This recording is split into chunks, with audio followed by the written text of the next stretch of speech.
la souveraineté agroalimentaire de la France, non? Non. Non. Puisqu'on ne manque Non. pas de sucre Non. et que ce qui menace... Donc on n'importera pas de sucre. Non, et ce qui menace la souveraineté alimentaire de la France, c'est l'effondrement de la biodiversité.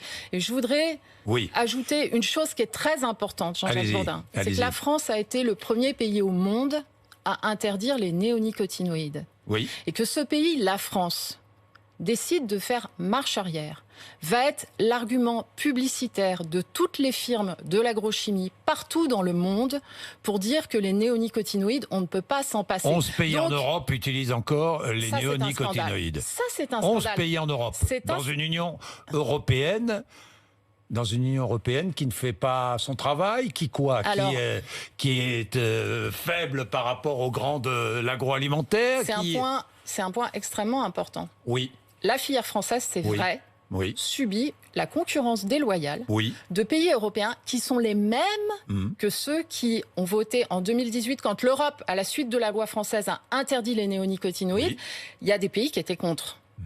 Et donc, ils ont utilisé l'astuce de dérogation pour contourner la décision européenne. Et qu'est-ce qui est en train de se passer ? Ce qui est en train de se passer, c'est que vous avez un rapport de la Cour des comptes européenne, que vous avez une déclaration de la Commission européenne de cette semaine, une déclaration de la ministre allemande de l'Agriculture qui dit les dérogations stop, et la Commission européenne qui dit là, ce qui est en train de faire la France sur les néonicotinoïdes, on va regarder de très près parce que ça pose un problème de contournement. Il y a 3 produits en fait qui sont interdits par l'Europe, qui sont ceux que le gouvernement veut autoriser en France. Et donc, il faut que la France, au lieu de s'aligner sur ce qui se fait de pire en Europe, aide l'Allemagne, la Commission européenne, à faire interdire ces dérogations.